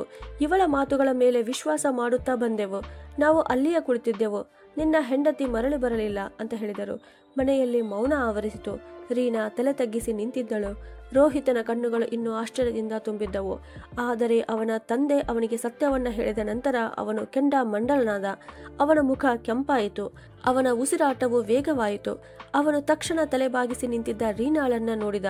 ಇದೆಲ್ಲ ನಿಜ ತಾನೇ ಅಂತ ಅವಳನ್ನ ಕೇಳುವಾಗ ಅವನ ಧ್ವನಿ ಕಂಪಿಸುತ್ತಿತ್ತು. ಆದರೆ ಅದರಲ್ಲಿ ಸಿಟ್ಟಿನ ಕಿಚ್ಚು ಇದ್ದಿತ್ತು. ರೀನಾಳು ಅಳುತ್ತಾ, ರೋಹಿತ್, ನನ್ನನ್ನು ಕ್ಷಮಿಸಿಬಿಡಿ. ನಾನು ತಪ್ಪು ಮಾಡಿದ್ದೆ, ಆದರೆ ಈಗ ಪಶ್ಚಾತ್ತಾಪ ಪಡುತ್ತಿದ್ದೇನೆ ಅಂತ ಹೇಳಿದಳು. ಇಷ್ಟು ಕೇಳುವುದಷ್ಟೇ ತಡ. ರೋಹಿತ್ ಅವಳ ಕಪಾಳಕ್ಕೆ ಜೋರಾದ ಹೊಡೆತಕ್ಕೆ ಅವಳು ಹಿಂದೆ ತಿರುಗಿ ಬೀಳುತ್ತಾ ಉಳಿದಳು. ತಪ್ಪು? ಇದನ್ನು ತಪ್ಪು ಅಂತ ಕರೆಯುತ್ತೀಯಾ? ನನ್ನ ಹೆತ್ತವರನ್ನ ನಿರ್ಜನ ಸ್ಥಳದಲ್ಲಿ ಅಸಹಾಯಕರನ್ನಾಗಿ ಬಿಟ್ಟು ಬಂದೆ ಮತ್ತು ಈಗ ಅವರಿಗಾಗಿ ನಕಲಿ ಕಣ್ಣೀರು ಸುರಿಸುತ್ತೀಯಾ ಅಂದನು. ರೀನಾ ಈಗ ಜೋರಾಗಿ ಅಳುತ್ತಿದ್ದಳು. ರೋಹಿತ್, ದಯವಿಟ್ಟು ನನ್ನನ್ನು ಕ್ಷಮಿಸಿ. ನಾನು ಸುಧಾರಿಸಿಕೊಳ್ಳುತ್ತೇನೆ. ನನಗೆ ನಿಜವಾಗಿಯೂ ನಾಚಿಕೆಯಾಗುತ್ತಿದೆ ಅಂತ ಬೇಡಿಕೊಳ್ಳುತ್ತಿದ್ದಳು. ರೋಹಿತ್ ಕೋಪದಿಂದ ಅವಳ ಬ್ಯಾಗನ್ನು ಎತ್ತಿಕೊಂಡು ಅವಳ ಬಟ್ಟೆಗಳನ್ನು ಅದರಲ್ಲಿ ಹಾಕಿ ನಂತರ ಅವಳ ಕೈಯನ್ನ ಜೋರಾಗಿ ಹಿಡಿದು ಎಳೆದುಕೊಂಡು ಬಾಗಿಲಿನ ಕಡೆಗೆ ಹೋದನು. ರೀನಾ ಪರಿಪರಿಯಾಗಿ ಬೇಡಿಕೊಳ್ಳುತ್ತಿದ್ದಳು. ಸಾಕು ರೀನಾ, ಮಾನವೀಯತೆ ಇಲ್ಲದ ಮಹಿಳೆ ನನ್ನ ಹೆಂಡತಿಯಾಗಲು ಸಾಧ್ಯವಿಲ್ಲ ಅನ್ನುತ್ತಾ ಅವನು ಬಾಗಿಲು ತೆರೆದು ರೀನಾಳನ್ನ ಹೊರಗೆ ತಳ್ಳಿ, ಇಂದಿನಿಂದ ನಿನಗೂ ಈ ಮನೆಗೂ ಯಾವುದೇ ಸಂಬಂಧವಿಲ್ಲ. ವಿಚ್ಛೇದನ ಪತ್ರಗಳು ಶೀಘ್ರದಲ್ಲೇ ಲಭ್ಯವಾಗುತ್ತವೆ. ಮತ್ತು ಒಂದು ವಿಷಯವನ್ನು ಗಮನದಲ್ಲಿಟ್ಟು ಕೇಳು. ನನ್ನ ಹೃದಯದಲ್ಲಿ ಮತ್ತು ನನ್ನ ಮನೆಯಲ್ಲಿ ಇನ್ನು ಮುಂದೆ ನಿನಗೆ ಯಾವುದೇ ಜಾಗವಿಲ್ಲ ಅಂದನು. ಬಾಗಿಲು ಮುಚ್ಚಿತು. ಆ ಮುಚ್ಚಿದ ಬಾಗಿಲು ಒಂದು ಸಂಬಂಧವನ್ನ ಅಂತ್ಯಗೊಳಿಸಿತು. ರೀನಾ ಅಳುತ್ತಾ ಹೊರಟು ಹೋದಳು. ಮನೆಯಲ್ಲಿ ಈಗ ಶಾಂತ ಮೌನವಿತ್ತು. ರೋಹಿತ್ ಅಡಿಗೆ ಮನೆಯಿಂದ ಅಮ್ಮನಿಗೆ ಚಹಾ ತಂದನು. ತಂದೆ ಪತ್ರಿಕೆ ಎತ್ತಿಕೊಂಡರು ಮತ್ತು ನೀಲಮ್ಮ ಮುಗುಳ್ನಕ್ಕಳು. 1 ವರ್ಷದ ನಂತರ ಮೂವರು ಒಟ್ಟಿಗೆ ಕುಳಿತು ನೆಮ್ಮದಿಯ ನಿಟ್ಟುಸಿರು ಬಿಟ್ಟರು. ಸ್ನೇಹಿತರೆ, ಈ ಕತೆ ಕೇವಲ ಒಂದು ಕುಟುಂಬದ ಬಗ್ಗೆ ಅಲ್ಲ. ಕೆಲವೊಮ್ಮೆ ಭರವಸೆಯಲ್ಲಿ, ಕೆಲವೊಮ್ಮೆ ನಂಬಿಕೆಯಲ್ಲಿ ಮತ್ತು ಕೆಲವೊಮ್ಮೆ ಯಾರೊಬ್ಬರ ಪಿತುರಿಯಲ್ಲಿ ತಮ್ಮ ಪ್ರೀತಿ ಪಾತ್ರರನ್ನ ಕಳೆದುಕೊಂಡ ಪ್ರತಿಯೊಬ್ಬ ವ್ಯಕ್ತಿಯ ಬಗ್ಗೆ ಆಗಿದೆ. ರೀನಾ ಒಂದು ತಂತ್ರ ಆಡಿದಳು, ಆದರೆ ಕಾಲವೇ ಉತ್ತರ ನೀಡಿತು. ಏಕೆಂದರೆ ಸತ್ಯ ಎಷ್ಟೇ ಪದರಗಳಲ್ಲಿ ಅಡಗಿದ್ದರೂ ಒಂದು ದಿನ ಅದು ಹೊರಬರುತ್ತದೆ ಮತ್ತು ಅದು ಬಂದಾಗ ಕಣ್ಣು ತೆರೆಸುತ್ತದೆ. ಹೆತ್ತವರು ನಮ್ಮ ಇಡೀ ಅಸ್ತಿತ್ವದ ಅಡಿಪಾಯ. ಅವರ ಸಹವಾಸವೇ ದೊಡ್ಡ ಆಶೀರ್ವಾದ. ಅವರನ್ನ ಕಳೆದುಕೊಂಡರೆ ನಮ್ಮನ್ನು ನಾವು ಕಳೆದುಕೊಂಡಂತೆ. ಆದ್ದರಿಂದ ನಿಮ್ಮ ಹೆತ್ತವರನ್ನ ಎಂದಿಗೂ ಹೊರೆಯೆಂದು ಪರಿಗಣಿಸಬೇಡಿ. ಅವರಿಂದು ಸುಮ್ಮನಿದ್ದಾರೆ ಅಂದರೆ ಅವರ ಮೌನದಲ್ಲಿ ಸಾವಿರಾರು ಪ್ರಾರ್ಥನೆಗಳು ಅಡಗಿವೆ. ಅವರು ನಿಮ್ಮ ಸುರಕ್ಷತೆಗಾಗಿ ಪ್ರತಿ ರಾತ್ರಿಯೂ ಎಚ್ಚರವಾಗಿರುತ್ತಾರೆ. ಸಮಯ ಎಂದಿಗೂ ಒಂದೇ ತೆರನಾಗಿ ಇರುವುದಿಲ್ಲ ಎಂಬುದನ್ನು ಮರೆಯಬೇಡಿ. ಇಂದು ನಿಮ್ಮ ಭರವಸೆಯಲ್ಲಿ ಇರುವವರು ನಾಳೆ ನಿಮಗೆ ಅವರದೇ ಅವಶ್ಯಕತೆ ಬೀಳಬಹುದು. ನಿಮ್ಮ ಸ್ವಂತ ಜನರನ್ನ ಗುರುತಿಸಿ, ಏಕೆಂದರೆ ಜಗತ್ತು ನಿಮ್ಮನ್ನ ಕೈ ಬಿಟ್ಟಾಗಲೂ ನಿಮ್ಮ ಹೆತ್ತವರು ಯಾವುದೇ ಷರತ್ತುಗಳಿಲ್ಲದೆ ತೆರೆದ ಅಂಗಳದಂತೆ ಅಲ್ಲಿ ನಿಂತಿರುವುದನ್ನು ನೀವು ಕಾಣುವಿರಿ. ಸ್ನೇಹಿತರೆ, ಈ ಕತೆ ನಿಮಗೆ ಹೇಗೆ ಅನಿಸಿತು ಅಂತ ಕಮೆಂಟ್ ಮಾಡಿ ತಿಳಿಸಿ. ಕತೆ ಇಷ್ಟವಾಗಿದ್ದರೆ ಕತೆಗೊಂದು ಲೈಕ್ ಕೊಡಿ ಹಾಗೂ ಇದೇ ಥರ ಕತೆಗಳನ್ನು ನೋಡಲು ನಮ್ಮ ಚಾನಲನ್ನು ಸಬ್ಸ್ಕ್ರೈಬ್ ಮಾಡಿ. ಧನ್ಯವಾದಗಳು.